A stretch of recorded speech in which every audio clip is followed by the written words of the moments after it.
Dear students, welcome you all. ఇటీవల కాలంలో Donald Trump భారతదేశం మీద అనేక రకాలైనటువంటి ప్రయోగాలు చేస్తున్నాడు. సో పాకిస్తాన్కి మద్దతుగా కావచ్చు, ఆపరేషన్ సింధూర్ని నేనే ఆపేసానని కావచ్చు, భారత్ ఆర్థిక వ్యవస్థను డెడ్ ఎకానమీ అని పిలవడం కావచ్చు, or else in the case of Russia నుంచి మనం చమురుని కొనుగోలు చేసి మళ్ళీ ఇతర దేశాలకు మనం అమ్ముకుంటూ మనం ఆర్థిక ఫైనాన్షియల్ గా స్ట్రాంగ్ అవుతున్నామని కావచ్చు. కానీ ఈ ఫైనాన్షియల్ టారిఫ్ విషయంలో ఒక ప్రధానమైనటువంటి ప్రతిరోధకం భారతదేశం చాలా వరకు అమెరికాని ఎదుర్కొందాం. What is the concept about that? Is nothing but, so ఎప్పుడైతే యాక్చువల్గా there is a concept called as non vegetarian milk.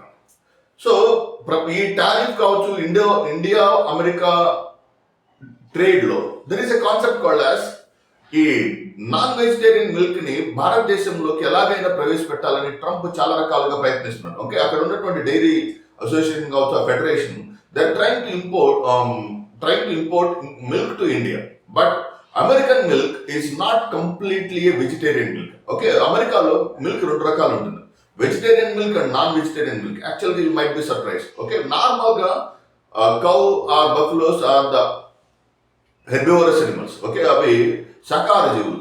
వాటి నుంచి వచ్చేటువంటి పాలు they will be definitely consider as vegetarian milk. కానీ అమెరికాలో పాల ఉత్పత్తికి ఏం చేస్తారంటే, ఓకే, హై కాల్షియం కాంటెంట్ అందించడం కోసం సో బోన్ పౌడర్ ని, ఓకే, సో పౌల్ట్రీలో లభించేటువంటి అనేక రకాలైనటువంటి ఆర్గాన్స్ ని they try to give in the form of feed లో కలిపి వాటికి ఇచ్చేస్తారనమాట.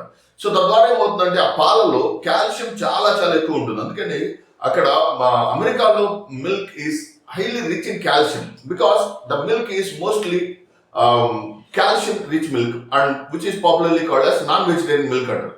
సో అక్కడ వెజిటేరియన్ నాన్ వెజిటేరియన్ మిల్క్ అని సెపరేట్ గా ఉంటుంది. ఆ నాన్ వెజిటేరియన్ మిల్క్ ని ఇండియాలోకి పంపించడం ద్వారా ఇండియాలో రెండు రకాలైనటువంటి సమస్యలు ఏర్పడబోతున్నాయి.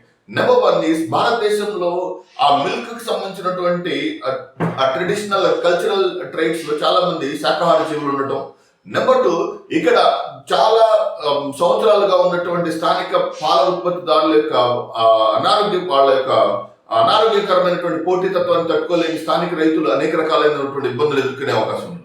మొత్తానికి డొనాల్డ్ ట్రంప్ భారతదేశం మీద అనేక రకాలైనటువంటి ప్రయత్నాలు చేస్తున్నప్పటికీ సక్సెస్ కాలేకపోతున్నాడు అనేది మాత్రం అతని మాటల్లో, అతను ఎక్స్ప్రెస్ చేసే విధానంలో మనకు అర్థమవుతూ ఉంటుంది.